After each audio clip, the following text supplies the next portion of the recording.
The champagne flutes caught the camera lights like tiny crystal daggers, and I should have taken that as an omen. Instead, I stood there in my $1,000 tuxedo, grinning like an idiot as Channel 7's cameras rolled, thinking this was my moment, my American dream moment, the night I'd finally made it. "Ladies and gentlemen," I said into the microphone, surveying the crowd of Cincinnati's finest gathered in the marble lobby of my new law firm. 20 years ago, I was installing drywall in buildings like this. Tonight, I own one. Before we dive deeper into this story, I have one small request. Please subscribe, drop a like, comment, and hit that hype button to boost this channel so more people can discover these incredible Reddit stories. Polite applause rippled through the crowd. My wife Cara stood near the back, her blonde hair perfectly styled, her smile perfectly fake. She was checking her phone again. Always checking that damn phone. "Thompson and Associates represents more than just another law firm," I continued, my voice echoing off the polished stone walls. "It represents the possibility that in America, if you work hard enough, sacrifice enough, you can build something lasting, something that matters." More applause. I caught sight of my daughter Emily in the crowd, 19 years old and live streaming everything to her TikTok followers. At least someone in my family was paying attention, even if it was for social media content. "I want to thank my beautiful wife Cara for her unwavering support," I said, gesturing toward her. She looked up from her phone just long enough to wave, then immediately went back to texting. "And my daughter Emily, who reminds me every day that the future belongs to the young and fearless." That's when the doors opened. Cara walked in, which was impossible, because Cara was already here, standing in the back with her phone. But there she was again, striding through the entrance in a red dress I'd never seen before, her hand intertwined with someone else's fingers. The crowd turned, cameras swiveled. My mouth went dry as I recognized the man beside her, Trent Blackwood, her boss, old Cincinnati money, the kind of guy who'd never worked a day in his life but somehow owned half the city. Square jaw, perfect teeth, the kind of confident smirk that said he'd never been told no.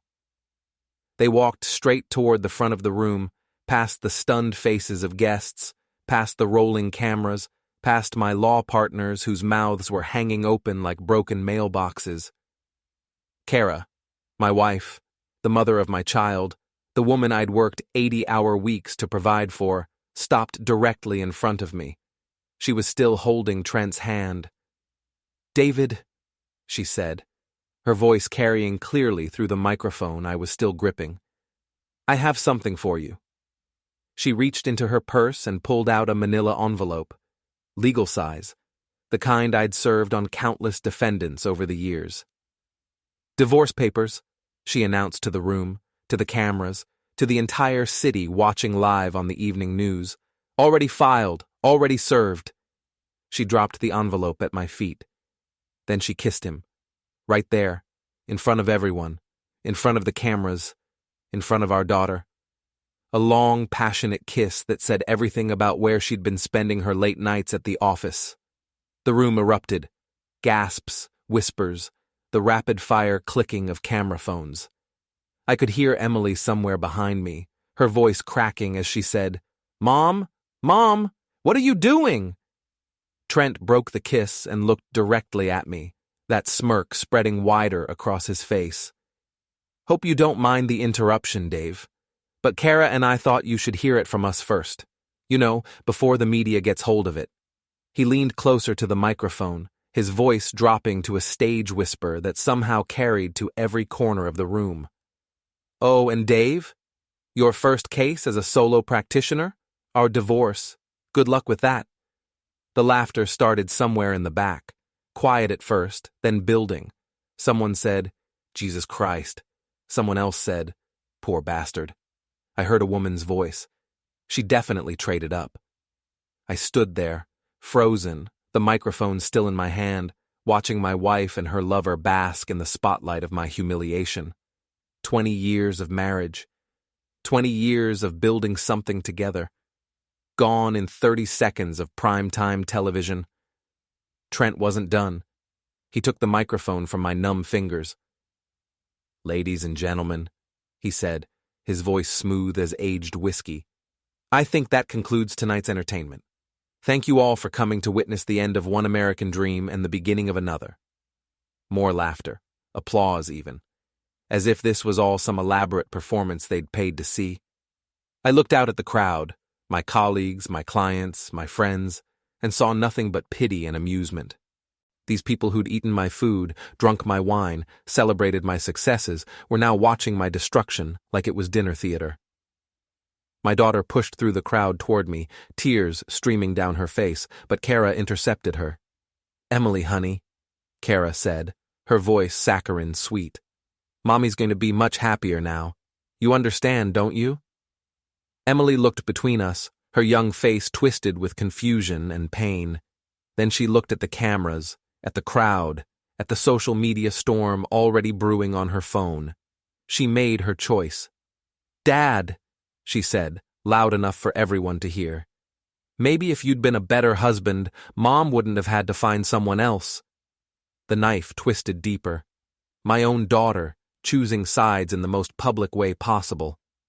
I looked down at the divorce papers scattered at my feet, then back up at the sea of faces watching my personal apocalypse unfold in real time. Channel 7 was still rolling. This would be on the internet within minutes. My humiliation would be immortal.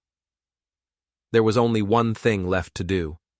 I picked up the microphone one last time. "Thank you," I said, my voice steady despite the earthquake happening inside my chest, "for your candor." Then I walked out of my own party, leaving behind my wife, my daughter, my law firm, and what remained of my dignity. But as I pushed through the glass doors into the cold October night, one thought crystallized in my mind with perfect, terrible clarity. This wasn't the end of the story. This was just the beginning. I woke up on my office couch with a hangover that felt like someone had used my skull for batting practice. The bottle of Jameson on my desk was significantly lighter than it had been 12 hours ago, and my phone was buzzing like an angry wasp. 57 missed calls, 134 text messages. My email inbox showed 847 unread messages. The first text was from my law partner, Jim Morrison, not the dead rock star, the very much alive corporate attorney who'd helped me build Thompson and Associates from nothing. "David, we need to talk. Emergency partners meeting at 9 a.m. The timestamp showed 6:23 a.m. It was now 8:47. I splashed cold water on my face in the office bathroom and tried to make myself presentable. The mirror reflected a 43-year-old man who looked like he'd aged a decade overnight. My dark hair was sticking up at odd angles, my eyes were bloodshot, and my 5 o'clock shadow had evolved into something approaching a beard. The hallway outside my office felt different, quieter. The usual morning bustle of associates and paralegals was replaced by an uncomfortable silence, broken only by hurried whispers that stopped whenever I appeared. The conference room was packed. All 5 of my partners sat around the mahogany table I'd personally selected 3 years ago when we'd moved into this building. Their faces ranged from sympathetic to openly hostile. Jim Morrison cleared his throat. "David, sit down." I remained standing. "What's this about?" "You know what this is about," said Patricia Wells, our litigation specialist. She was a hard woman in her 50s who'd never liked me much to begin with. "Half the city watched you get humiliated on live television last night. The other half watched it on YouTube." She slid her laptop across the table. The screen showed a video titled, "Lawyer Gets Destroyed by Wife at His Own Party." It had 2.3 million views and counting. "The phones haven't stopped ringing," Jim said. "Reporters, clients, other firms. Everyone wants to know if Thompson and Associates is stable." "Of course we're stable," I said. "My personal life has nothing to do with—" "Your personal life is our business when it becomes a public spectacle," Patricia interrupted. "We've already had 3 clients call to terminate their retainers. The Hendricks merger is in jeopardy. The bank is asking questions about our line of credit." I looked around the table at these people I'd considered friends, partners, allies in building something meaningful. Their expressions told me everything I needed to know. "You're voting me out," I said. "It's not personal, David," Jim said, though his tone suggested it absolutely was. "We need to protect the firm. Your name is toxic right now." "My name is the firm," I reminded them. "Thompson and Associates. I built this place from a one-room office above a Chinese restaurant. I brought in 70% of our clients. You also brought us this mess," Patricia said. "The board met at 7 this morning. The vote was unanimous." Unanimous. Every single person I'd trusted, every partner I'd made rich, had decided I was expendable. "You have until end of business today to clean out your office," Jim continued. "We'll handle the transition with your clients. Your equity stake will be bought out according to the partnership agreement." I laughed, a sound with no humor in it. "You're stealing my firm because my wife cheated on me?" "We're protecting our investment," Patricia said. "Something you should have thought about before you let your personal life become a circus." The meeting was over. They filed out one by one, leaving me alone in the conference room I'd sat in for thousands of hours, making decisions that affected hundreds of lives, building something I'd thought would last forever. My phone buzzed. A text from an unknown number. "Saw the news. Sorry for your loss. If you need someone to talk to who understands, call me. Vic Martinez." Vic. I hadn't thought about him in years. We'd grown up in the same neighborhood in Norwood, back when it was still rough around the edges. He'd become a boxer, then a trainer when his hands gave out. I'd gone to law school. Different paths, same working-class roots. I found his number in my old contacts and called. "Jesus, David Thompson," Vic's gravelly voice came through the speaker. "Saw you get your ass handed to you on TV last night. How you holding up?" "I've been better." "I bet. Listen, you want to come down to the gym? Hit something that won't hit back? Might do you some good." I looked around the conference room, at the partnership certificates on the wall, at the framed photo of the groundbreaking ceremony where I'd stood with a golden shovel, grinning like I'd conquered the world. "Yeah," I said. "I'll be right there." Vic's gym occupied the bottom floor of an old brick building in Over the Rhine, the kind of neighborhood that had been dangerous when we were kids and was now being gentrified by craft breweries and artisanal coffee shops. The smell hit me as soon as I walked in. Sweat, leather, and the lingering ghost of cigarettes from back when you could still smoke indoors. Vic looked exactly the same as he had 20 years ago, just with more gray in his black hair and deeper lines around his dark eyes. Still built like a fire hydrant, still wearing a tank top that showed off arms covered in faded tattoos. "Look what the cat dragged in," he said, wrapping me in a bear hug that nearly cracked my ribs. David Thompson. Excuse me, former David Thompson. News travels fast. Faster when it's bad news. Come on, let me show you around. The gym was bigger than it looked from outside. Heavy bags hung from the ceiling like leather punching bag stalactites. A boxing ring dominated the center of the space, surrounded by speed bags, weight equipment, and motivational posters that looked like they'd been there since the Carter administration. "You ever boxed before?" Vic asked, tossing me a pair of hand wraps. "Does beating up my punching bag at home count?" "Not even close. Here, let me show you how to wrap your hands properly. Last thing you need is to break something and give your ex-wife more ammunition." As he wound the wraps around my knuckles and wrists, I told him about the partners' meeting, about losing the firm I'd built from nothing, about watching 20 years of work disappear in a single morning. "They can do that?" he asked. "Just vote you out?" "Partnership agreement gives them the right to remove any partner who brings material harm to the firm's reputation. I wrote the clause myself, back when I thought I'd never be on the receiving end of it," Vic said, finishing the wraps. "Okay, let's see what you got." He led me to a heavy bag and showed me the basic stance, how to throw a proper jab, how to keep my guard up. The first few punches felt awkward, unnatural. But as I settled into a rhythm, Something loosened in my chest. That's it, Vic encouraged. Let it out. All that anger, all that hurt. Let the bag have it. I threw harder, faster. The bag swayed with each impact, the chain creaking overhead. Sweat began to bead on my forehead despite the October chill seeping through the old windows. So what's your plan? Vic asked as I paused to catch my breath. Plan? You got humiliated in front of the whole city. Lost your wife, your firm, probably half your friends. What are you going to do about it? What can I do? File for divorce, try to rebuild my practice, move on with my life. Vic shook his head.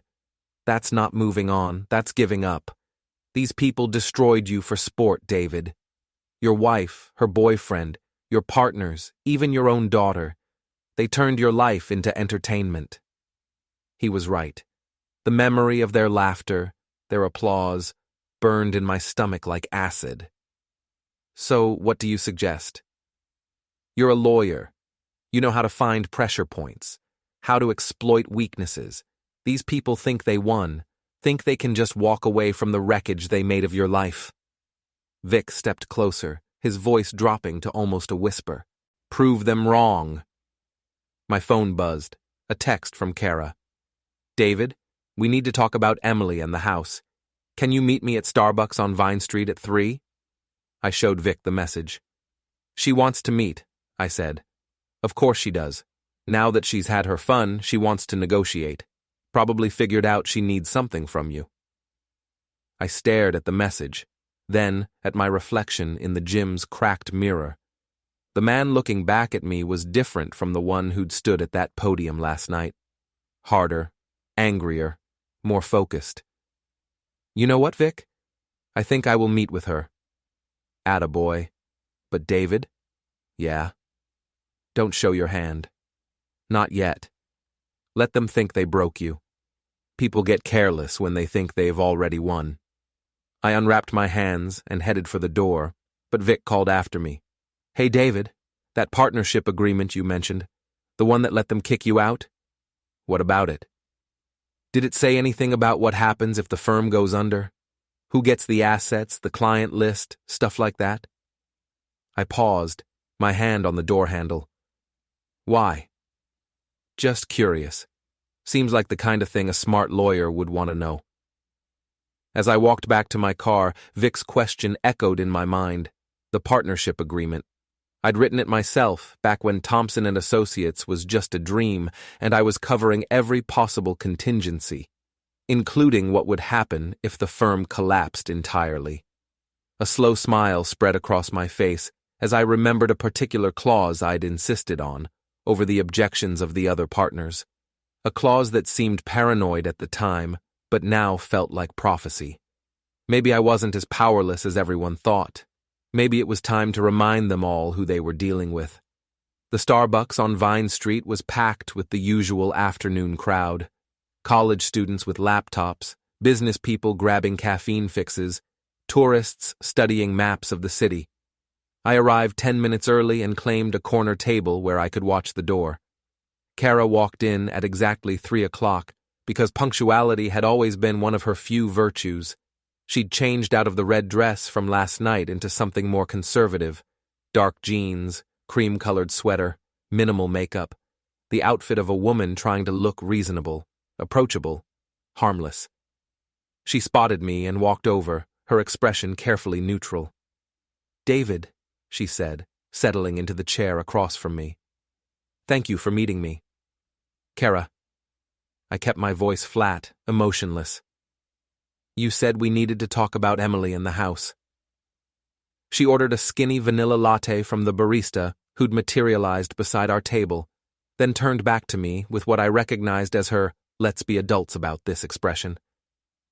I know last night was dramatic, she began, but I think we can handle this divorce civilly, for Emily's sake. Civilly. I let the word hang in the air between us. You mean like serving me divorce papers on live television was civil? I know you're hurt. Hurt? I leaned forward slightly. Kara, you destroyed my reputation, cost me my law firm, and humiliated our daughter in front of the entire city. Hurt doesn't begin to cover it. Her carefully composed mask slipped for just a moment, revealing something cold underneath. Your reputation destroyed itself, David. I just gave it a push. Meaning? Meaning everyone already knew what kind of man you are. Obsessed with work, emotionally unavailable, more interested in building your precious firm than taking care of your family. The barista returned with her latte. Kara took a sip, studying me over the rim of her cup. Trent gives me what you never could, she continued. Attention, affection, a future that doesn't revolve around billable hours and client meetings. Trent gives you his trust fund, I corrected. There's a difference. At least he's not ashamed of me. When was I ever ashamed of you? Every time you introduced me as just your wife. Every time you forgot about dinner plans because of work. Every time you chose the firm over our family. She had a point, and we both knew it. I had worked too much, missed too many dinners, prioritized the wrong things. But that didn't justify what she'd done. So you decided to have an affair with your boss and turn our divorce into a public spectacle. I decided to take control of my own life for once. Her voice was getting sharper, the reasonable facade cracking. And yes, I wanted to hurt you the way you hurt me for 20 years. What about Emily? Did you think about how this would affect her? Emily's 18. She's not a child. She understands that sometimes marriages end. She understands that her mother is a vindictive. Careful, David. Kara's eyes flashed. Remember, I'm about to become a very wealthy woman. Trent and I are getting married as soon as our divorce is final. I can afford the best lawyers in the city. I sat back in my chair, studying her. This was the woman I'd loved for 2 decades, the woman I'd worked myself to exhaustion to provide for, the mother of my child. Now she was threatening me with her boyfriend's money. What do you want, Kara? The house, full custody of Emily, and I want you to agree to reasonable spousal support. Define reasonable. $50,000 a year for 10 years. I almost laughed. You're joking. I'm not. I gave up my career to support yours, David. I deserve compensation. You were a receptionist at a dental office when we met. What career? Her face flushed red. I could have been more if you'd let me. Instead, I spent 20 years playing the supportive wife while you built your empire. An empire you're now trying to profit from. An empire that wouldn't exist without my sacrifices. I pulled out my phone and opened the voice recorder app, setting it on the table between us. What are you doing? She asked. Recording our conversation for the divorce proceedings. You don't mind, do you? After all, you seem to enjoy performing for an audience. She reached for the phone, but I pulled it back. Don't touch it, Kara. That would be destruction of evidence. A felony. You bastard. Now there's the woman I married, the real Kara, not the victim act you've been performing. She stood up abruptly, her chair scraping against the floor. Several other customers looked over at us. You want to play games, David? Fine. But remember, I know all your secrets, all your weaknesses, all the ways to hurt you. And I know yours, I replied calmly. The difference is, I'm a lawyer and you're not. I know how to use information. You just know how to make scenes. She leaned down, her voice dropping to a whisper. Enjoy your empty apartment and your ruined career. You're going to end up a bitter old man with nothing but your precious legal briefs to keep you warm. Maybe, I said, but I'll still have my integrity. Can you say the same? She stormed out, leaving her half-finished latte on the table. I sat there for a few more minutes, watching her through the window as she got into a silver BMW I didn't recognize. Trent's car, probably. My phone buzzed. A text from Emily. Dad, Mom told me what you said to her. Why can't you just let her be happy? Why do you have to ruin everything? I stared at the message for a long time before responding. Ask your mother who ruined what, Em? Ask her when the affair started. Ask her how long she was planning last night's performance. The response came back immediately. I don't want to talk to you anymore.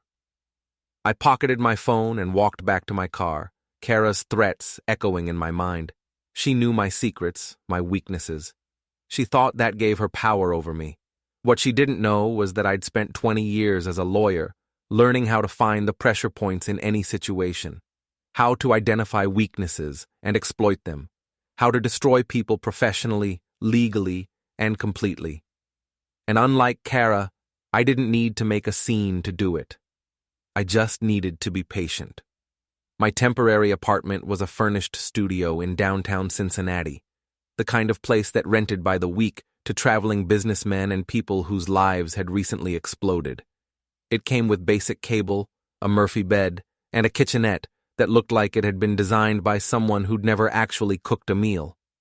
I sat at the small desk by the window, my laptop open, surrounded by legal documents and coffee cups.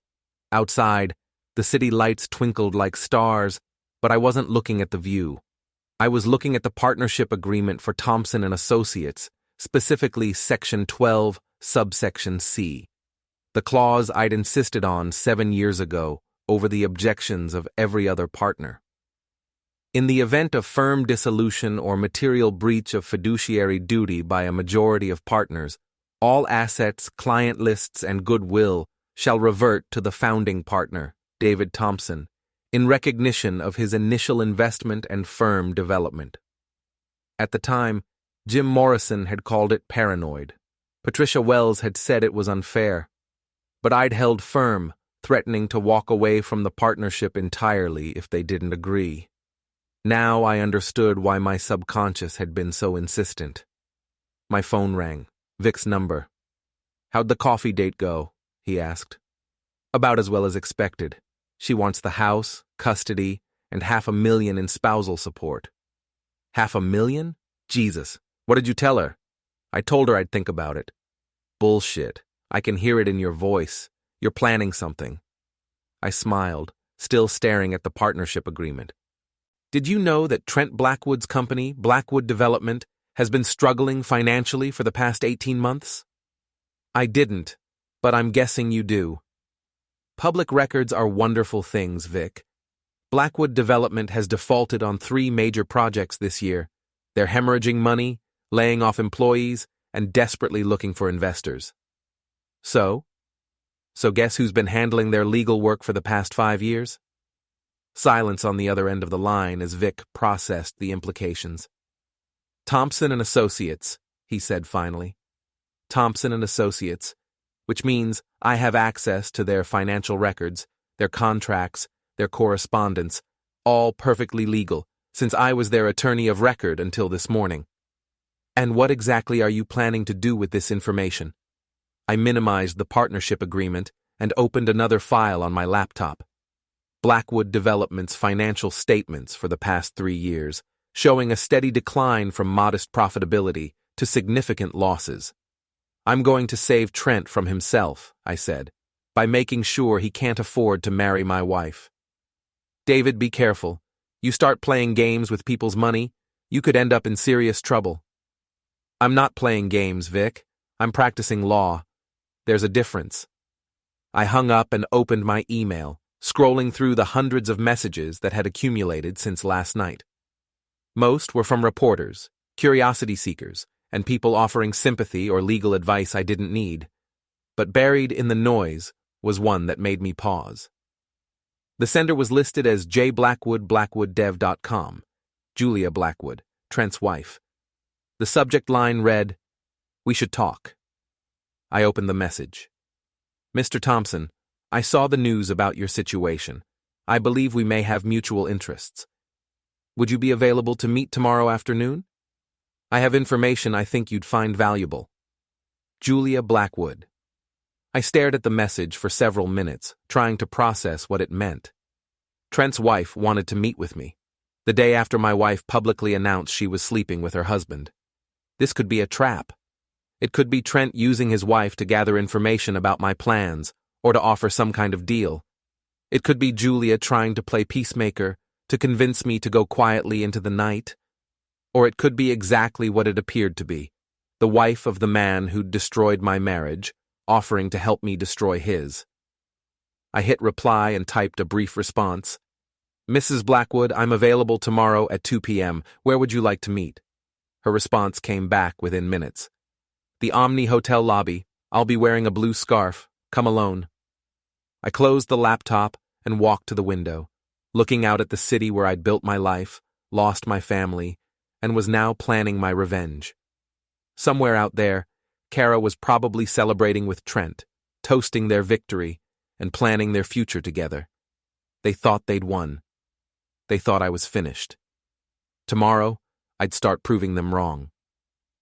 The Omni Hotel lobby was all marble and brass, the kind of place where Cincinnati's elite conducted business over expensive cocktails and quiet conversations. I arrived at exactly 2 p.m. and spotted Julia Blackwood immediately. She was sitting in a leather armchair near the fireplace, a blue silk scarf draped elegantly around her neck. Mid-30s, auburn hair pulled back in a perfect chignon, wearing a charcoal gray business suit that probably cost more than most people made in a month. Everything about her screamed old money and good breeding. She looked up as I approached, her green eyes assessing me with the kind of clinical detachment I recognized from years of depositions and negotiations. Mr. Thompson, she said, extending a manicured hand. Thank you for coming. Mrs. Blackwood. I took the offered chair across from her. I have to admit, your message surprised me. I'm sure it did. She signaled a waiter and ordered tea for both of us without asking what I wanted. The kind of casual assumption of authority that came from a lifetime of being obeyed. I imagine you're wondering why the wife of the man who's sleeping with your wife would want to meet with you. The thought had occurred to me. She smiled, but there was no warmth in it. Because, Mr. Thompson, we're both victims of the same crime. The only difference is that your humiliation was public. The waiter returned with an ornate tea service. Julia poured for both of us with practiced precision, her movements economical and controlled. How long have you known? I asked. About the affair? 6 months, maybe longer. She added sugar to her tea, stirred it twice, and set the spoon aside. Trent's never been particularly subtle about his conquests. Usually I ignore them. Affairs are a hobby for him, like golf or sailing. They rarely last more than a few weeks. But this one was different. This one involved divorce papers and public declarations of love. Her voice carried just a hint of steel. This one threatened my marriage, my social standing, and my financial security. I sipped my tea and studied her. Julia Blackwood was clearly intelligent, clearly angry, and clearly dangerous. The question was whether she was more dangerous to Trent or to me. What kind of information did you want to share? I asked. She reached into her purse and withdrew a manila folder, sliding it across the coffee table between us. Trent's financial records for the past 2 years, bank statements, investment portfolios, business expenses, everything. I opened the folder and quickly scanned the documents. What I saw confirmed what I'd already suspected.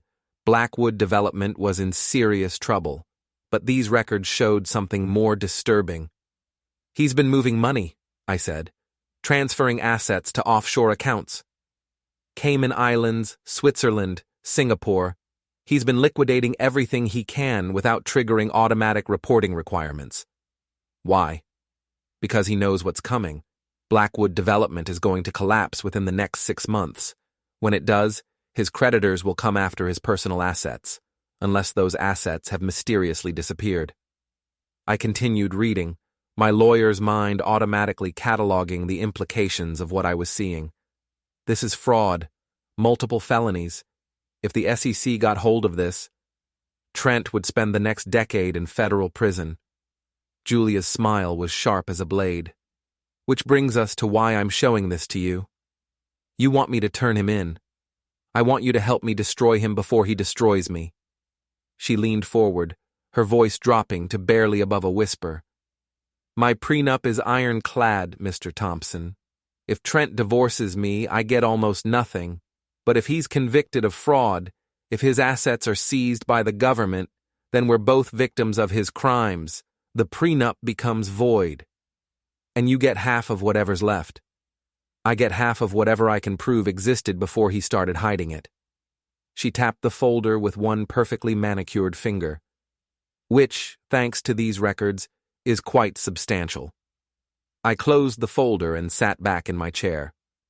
What makes you think I'd be interested in helping you? Because Trent destroyed your life for sport, and your wife helped him do it. Because they humiliated you in front of the entire city and laughed about it afterward. You were there? I was watching from my car in the parking lot. I saw them celebrate your destruction like it was New Year's Eve. The memory of their laughter, their applause, burned fresh in my mind. What exactly are you proposing? I asked. A partnership. You have legal expertise and personal motivation. I have inside information and financial resources. Together, we can give them exactly what they gave us. Which is? Complete and total humiliation, public disgrace, financial ruin. She stood up, smoothing her skirt with practiced elegance. Think about it, Mr. Thompson, but don't think too long. Trent's planning to propose to your wife next week. Once they're engaged, he'll accelerate his asset transfers. After that, it may be too late to stop him. She left a $20 bill on the table and walked away, her heels clicking against the marble floor with the rhythm of a countdown timer. I sat there for another 10 minutes, staring at the folder she'd left behind, weighing the risks and benefits of what she was proposing. Partnering with Julia Blackwood would be dangerous. She was clearly as ruthless as her husband, possibly more so. If I got involved in her scheme, I could end up facing criminal charges myself. But the alternative was watching Kara and Trent ride off into the sunset together, laughing about the man they'd destroyed along the way. I picked up the folder and walked out of the hotel. By the time I reached my car, I'd made my decision. 3 days later, I was back at Vic's gym, working the heavy bag with a combination he'd taught me: jab, cross, hook, uppercut. My form was getting better, my punches landing with more authority. The physical training was helping, but the real workout was happening in my mind. You're getting stronger, Vic observed, holding the bag steady as I threw another combination. More focused. I have motivation. Yeah? What kind of motivation? I stopped punching and unwrapped my hands. The kind that involves completely destroying the people who destroyed me. Vic raised an eyebrow. That sounds ominous and possibly illegal. Nothing illegal about it. Just good old-fashioned American capitalism. I'd spent the past 3 days studying every document Julia had given me, cross-referencing them with the files I still had access to from Thompson and Associates, and building a comprehensive picture of Trent Blackwood's financial empire. What I'd found was even worse than I'd initially suspected. Blackwood Development wasn't just struggling, it was a house of cards held together by creative accounting and investor fraud. Trent had been using money from new investors to pay returns to old investors, the classic structure of a Ponzi scheme. The offshore accounts Julia had discovered weren't just tax evasion. They were the end game of a massive theft operation. So what's the plan? Vic asked. Phase 1 is already in motion. I've been making some calls to reporters, financial investigators, people who specialize in uncovering corporate fraud. You're turning him in? Not exactly. I'm just making sure the right people know where to look. Anonymous tips, public records requests, that sort of thing. Let the system do what it's designed to do. My phone buzzed. A text from Julia. Coffee tomorrow morning? I have updates. I showed Vic the message. Your new partner? He asked. My temporary ally. There's a difference. Just be careful, David. Woman like that, she's probably got her own agenda. You might be a means to an end. I'm counting on it. As long as our interests align, we can help each other. When they don't... I left the sentence unfinished, but Vic nodded understanding. You really think you can bring them down? I think Trent brought himself down the moment he decided to steal from his investors. I'm just going to make sure he doesn't take anyone else with him when he falls. That evening, I was in my apartment reviewing financial documents when my phone rang. Emily's number. Hi, Em, I answered. Dad? Her voice was small, uncertain. Can we talk? Of course. What's wrong? I think I made a mistake. About what I said at your party, and afterward. I was angry and confused, and Mom was telling me all these things about how you never cared about us, and... She trailed off, and I could hear her crying softly. Where are you? I asked. At Mom's new apartment. Trent's apartment, I mean. Dad, something's wrong here. They're always whispering about money and lawyers and moving somewhere far away. And Trent, he's not the same person when Mom's not around. A cold knot formed in my stomach. What do you mean? He's mean. And he drinks a lot. And yesterday I heard him on the phone talking about getting rid of loose ends and making sure nobody can trace anything back. Emily, listen to me very carefully. Are you safe right now? I think so. They're both asleep. But Dad, I'm scared. I think they're planning something bad, and I don't know what to do. Pack a bag, right now. Just the essentials. I'm coming to get you. I can't. Mom will kill me if I leave without telling her. Your mother will understand. And if she doesn't, that's her problem, not yours. There was a long pause. Then, okay, but Dad, I'm sorry. For everything I said, for taking her side, for not believing you. I'm really, really sorry. You don't have anything to apologize for, Em. You're 18 years old and your parents' marriage exploded in front of the entire city. You did the best you could with an impossible situation. I love you, Dad. I love you too, sweetheart. Now pack that bag and meet me in the lobby in 20 minutes. I grabbed my keys and headed for the door, but before I left, I sent a quick text to Julia. Change of plans. Emergency situation. We'll call tomorrow. As I drove through the dark streets toward Trent's building, Emily's words echoed in my mind. Getting rid of loose ends. Making sure nobody can trace anything back. I'd been so focused on building a case against Trent that I hadn't considered the possibility that he might be planning to disappear entirely. If he was preparing to flee the country with his stolen millions, then Julia and I were running out of time. But first, I had to get my daughter to safety. Everything else could wait. Emily was waiting in the lobby of Trent's high-rise apartment building, a small duffel bag clutched in her hands and fear written across her young face. She ran to me the moment I walked through the glass doors, and I held her tight, feeling her shake against my chest. It's okay, I whispered. You're safe now. We drove back to my apartment in silence, Emily staring out the window at the city lights streaming past. Once we were inside, I made her tea and sat across from her at the small kitchen table. Tell me what you heard, I said gently. It was late last night. I couldn't sleep, so I got up to get some water.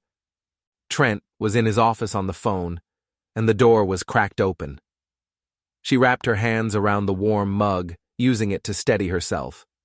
He was talking to someone about moving money to some place called the Caymans, and he kept saying things like, clean up the trail and make sure the SEC can't follow the breadcrumbs. Did he mention any names? Just initials, K and J. He said K was getting impatient, and J was asking too many questions. K for Kara, J for Julia.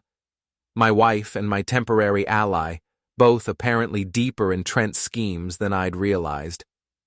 Emily, I need to ask you something, and I want you to tell me the truth. Has your mother said anything about leaving Cincinnati? Moving somewhere else? Emily nodded miserably. She said we might be taking a long vacation soon, somewhere tropical. She made it sound like an adventure, but now you think they're planning to run. Dad, are they criminals? Is Mom a criminal? I looked at my daughter, my beautiful, confused, frightened daughter, and tried to figure out how to answer that question honestly without destroying what remained of her relationship with her mother. I think your mother got involved with someone who makes very bad decisions, I said finally. And I think those decisions are about to catch up with all of them. My phone buzzed. A text from an unknown number. Your daughter is missing. Bring her back now or there will be consequences. T. I showed Emily the message. Her face went pale. "He has Mom's phone," she said. "She never lets anyone else use it." "Where is your mother, Em?" "I don't know. She left around dinner time and said she'd be back late, but that was hours ago." I stood up and walked to the window, my mind racing through possibilities. If Trent had Kara's phone, where was Kara, and what kind of consequences was he threatening? My phone rang. Julia's number. "We have a problem," she said without preamble. "I'm listening." "Trent knows about our meeting. He confronted me an hour ago, accused me of conspiring against him. He was violent." "Are you hurt?" "Nothing that won't heal. But David, he's completely unhinged. He's talking about eliminating threats, about people who know too much." "Where's Kara?" "That's what I'm calling about. He has her. He's using her as leverage to make sure you and I don't go to the authorities." I felt the blood drain from my face. "Where?" "His warehouse on the river, the one Blackwood Development uses for storage. David, you need to be very careful. Trent's not the pampered rich boy we thought he was. There are things about his past, about how he really built his fortune." "What kind of things?" "The kind that involve people disappearing when they become inconvenient." I looked back at Emily, who was watching me with growing alarm. "What does he want?" I asked. "A meeting. Tomorrow night. You, me, and Kara. He says we're going to settle this like civilized people. And if we don't show up? Then Kara has an accident. A very tragic, very permanent accident." I closed my eyes, feeling the walls closing in around me. I'd been so focused on destroying Trent financially that I'd underestimated him personally. This wasn't just about money or revenge anymore.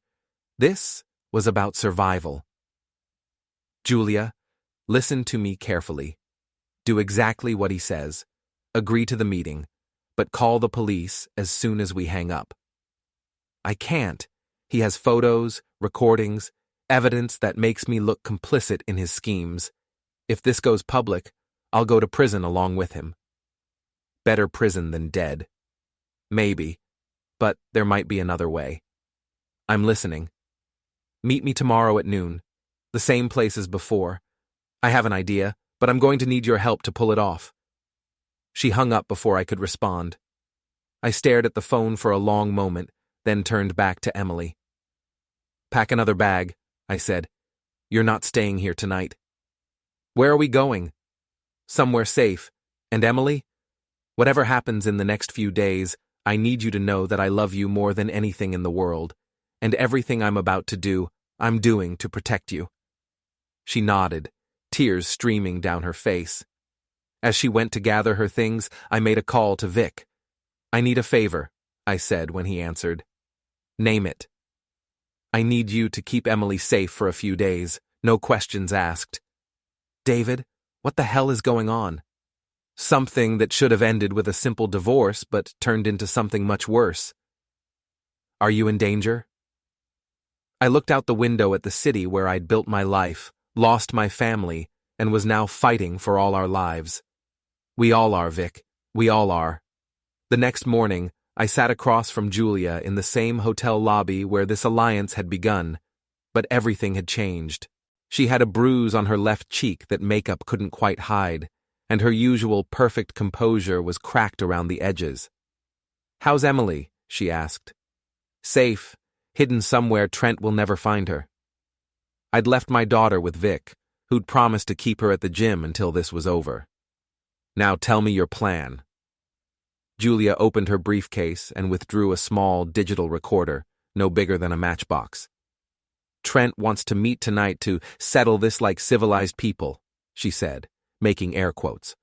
"What he really wants is to make sure we can never testify against him. But what if we could get him to confess everything on tape? You think he'll just start talking about his crimes? I think his ego won't let him resist explaining how clever he's been, especially if he believes he's about to eliminate the only witnesses who could bring him down." I studied the recorder. "This is incredibly dangerous, Julia. If he finds it, then we're no worse off than we already are." She leaned forward, her green eyes intense. David, this man destroyed both our marriages, stole millions of dollars, and is now threatening to kill your ex-wife. We can't just walk away. What about Kara? Even if we get a confession, how do we get her out safely? That's where you come in. You're going to create a distraction. She pulled out a blueprint of the warehouse district, spreading it across the coffee table between us. Trent's warehouse is here, right on the river. There's only one road in and out, but there are multiple buildings, lots of places to hide. While I'm getting his confession, you're going to be setting up an insurance policy. What kind of insurance policy? The kind that involves gasoline and matches. I stared at her. You want me to burn down his warehouse? I want you to threaten to burn down his warehouse, along with all the evidence of his financial crimes that he's stored there. Trent spent months moving money around, but he's old-fashioned about records. Everything important is in physical files in that building. And if he calls my bluff? Then you stop bluffing and light the match. But I don't think it will come to that. Trent's entire plan depends on those records disappearing after he flees the country. If you threaten to destroy them prematurely, he'll have to negotiate. I studied the blueprint, tracing the layout of the warehouse complex with my finger. This is insane. So was serving you divorce papers on live television. So was stealing $50 million from investors. So was kidnapping your ex-wife. Julia's voice was steel wrapped in silk. We're not dealing with a rational person, David. We're dealing with a sociopath who thinks he's smarter than everyone else. And if we're wrong, if this goes bad, then at least we go down fighting instead of just disappearing quietly. I looked at this woman who'd been a stranger a week ago and was now asking me to risk my life to save the wife who'd betrayed me. The rational part of my mind screamed that this was madness, that I should just go to the police and let them handle it. But the police would want evidence, and by the time they got warrants and organized a response, Kara could be dead, and Trent could be on a plane to a country without extradition treaties, free to enjoy his stolen millions while the people he'd destroyed picked up the pieces. Okay, I said finally, but we do this my way. No improvisation, no heroics. We get Kara out, we get the confession, and we get the hell away from there. Agreed. Julia handed me the recorder and a small wireless transmitter. The recorder has a 4-hour battery life and picks up voices from 30 feet away. The transmitter will let me hear everything in real time from outside the building. What about backup? What if something goes wrong? I've already sent copies of all Trent's financial records to 3 different journalists and a federal prosecutor. If we don't check in by midnight, they'll receive instructions to publish everything. Dead man's switch. Exactly. Even if Trent eliminates us, he won't escape justice. I pocketed the recording equipment and stood up. What time tonight?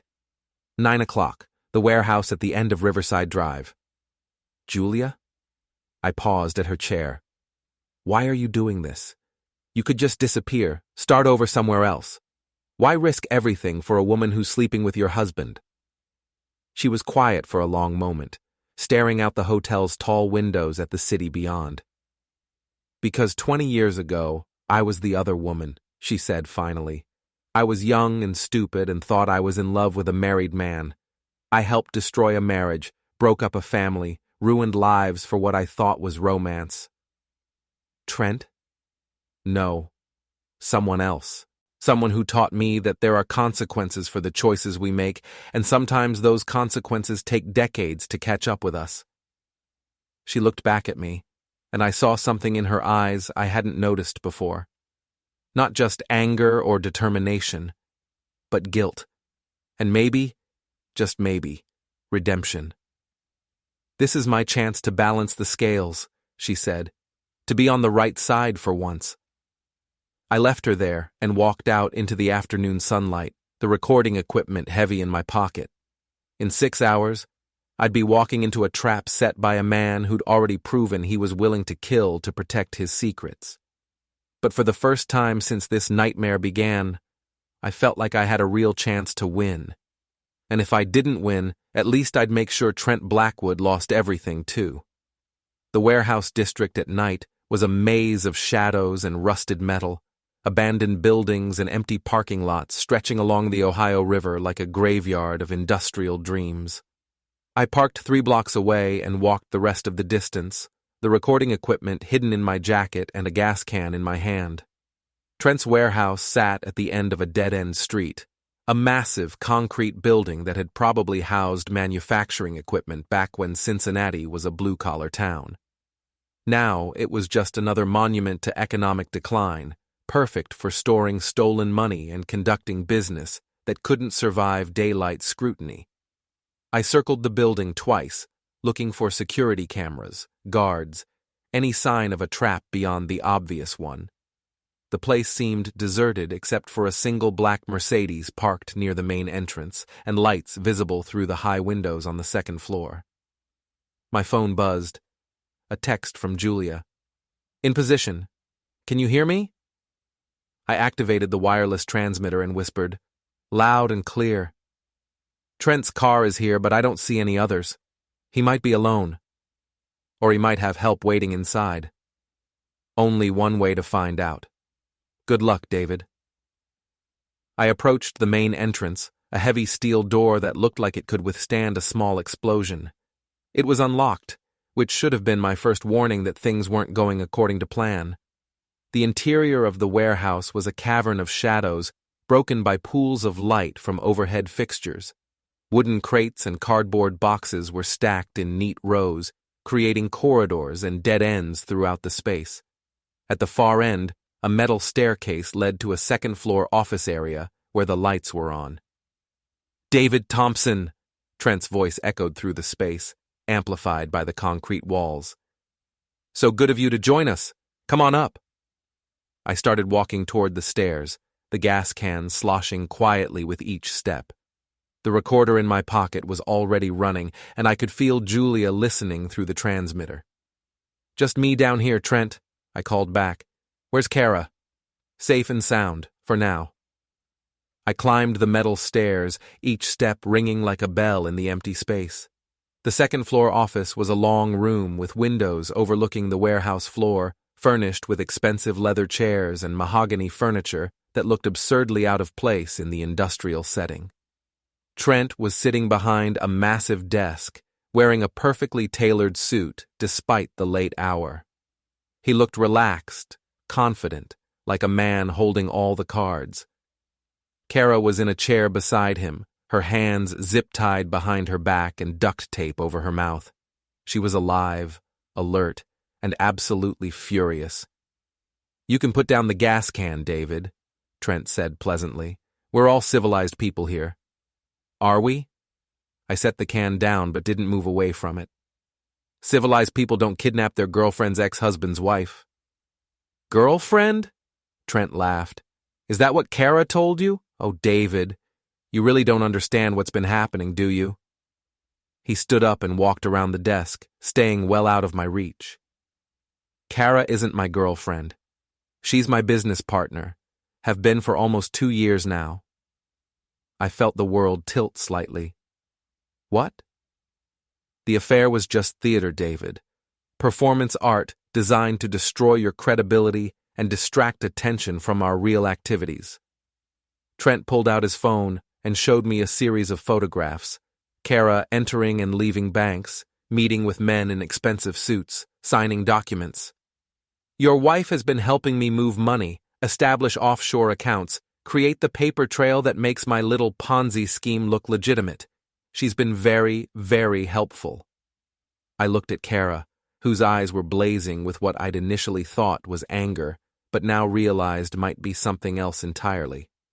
"She volunteered for the role," Trent continued, suggested the public humiliation angle herself, said it would be more convincing if everyone believed she was just a cheating wife instead of a co-conspirator in a $50 million fraud. "You're lying." "Am I?" He walked over to Kara and pulled the tape off her mouth. She gasped, but didn't cry out. "Tell him, sweetheart," Trent said.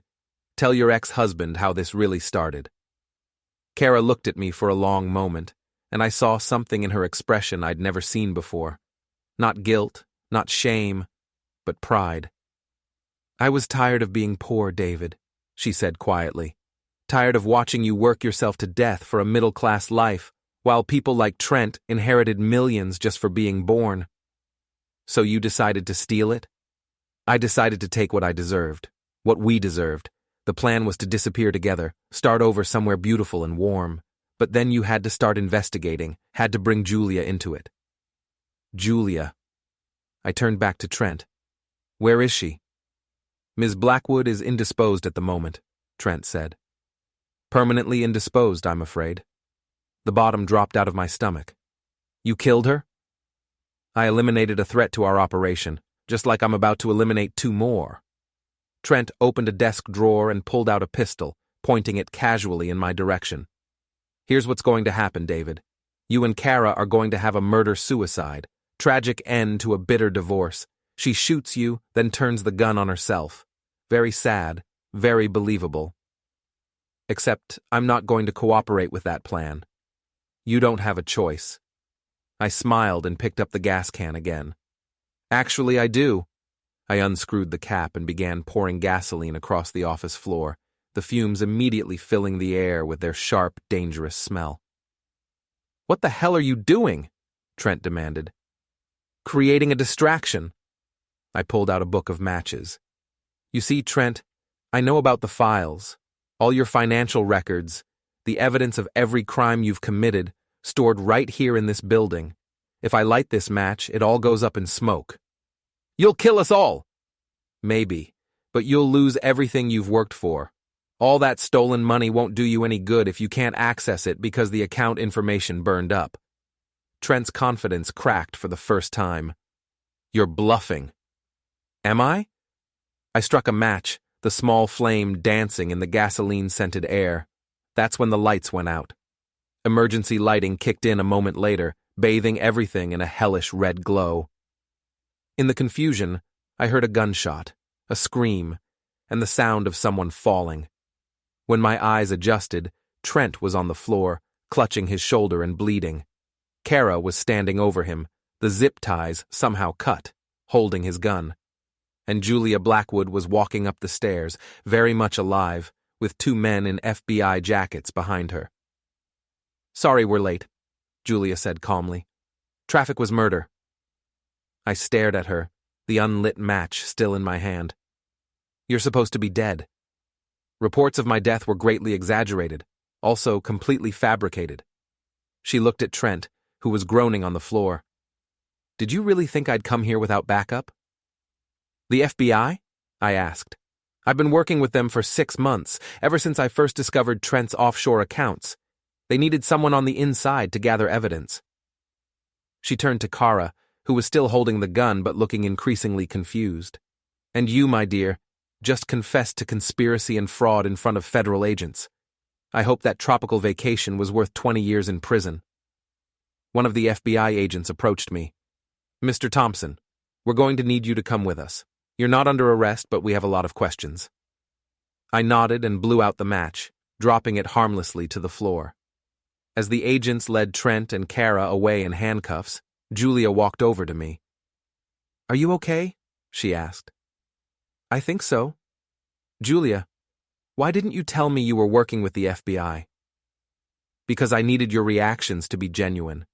If Trent suspected I was wearing a wire or that this was a setup, he never would have confessed. And if something had gone wrong, if he'd actually killed me, then I would have spent the rest of my life knowing I'd gotten an innocent man killed." She looked out the window at the agents loading Trent into a police car. "But sometimes you have to risk everything to make sure justice is served." I followed her gaze and watched my wife, my ex-wife, being read her rights under the harsh glare of police spotlights. 20 years of marriage ended not with divorce papers or affairs or even public humiliation, but with federal charges and prison sentences. "What happens now?" I asked. "Now you go home to your daughter," Julia said.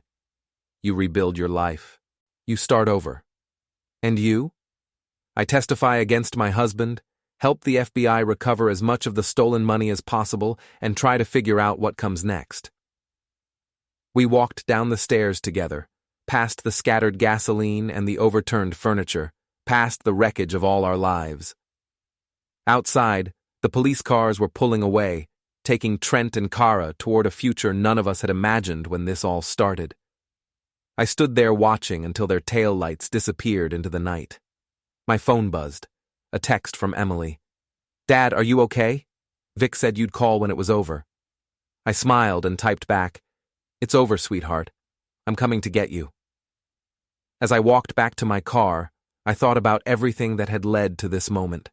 The humiliation, the betrayal, the rage, the need for revenge that had consumed me for weeks. In the end, justice had been served. Not the personal, vindictive justice I'd originally wanted, but real justice.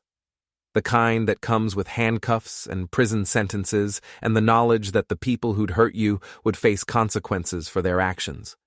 It wasn't the ending I'd expected when this all began, but it was the ending I could live with.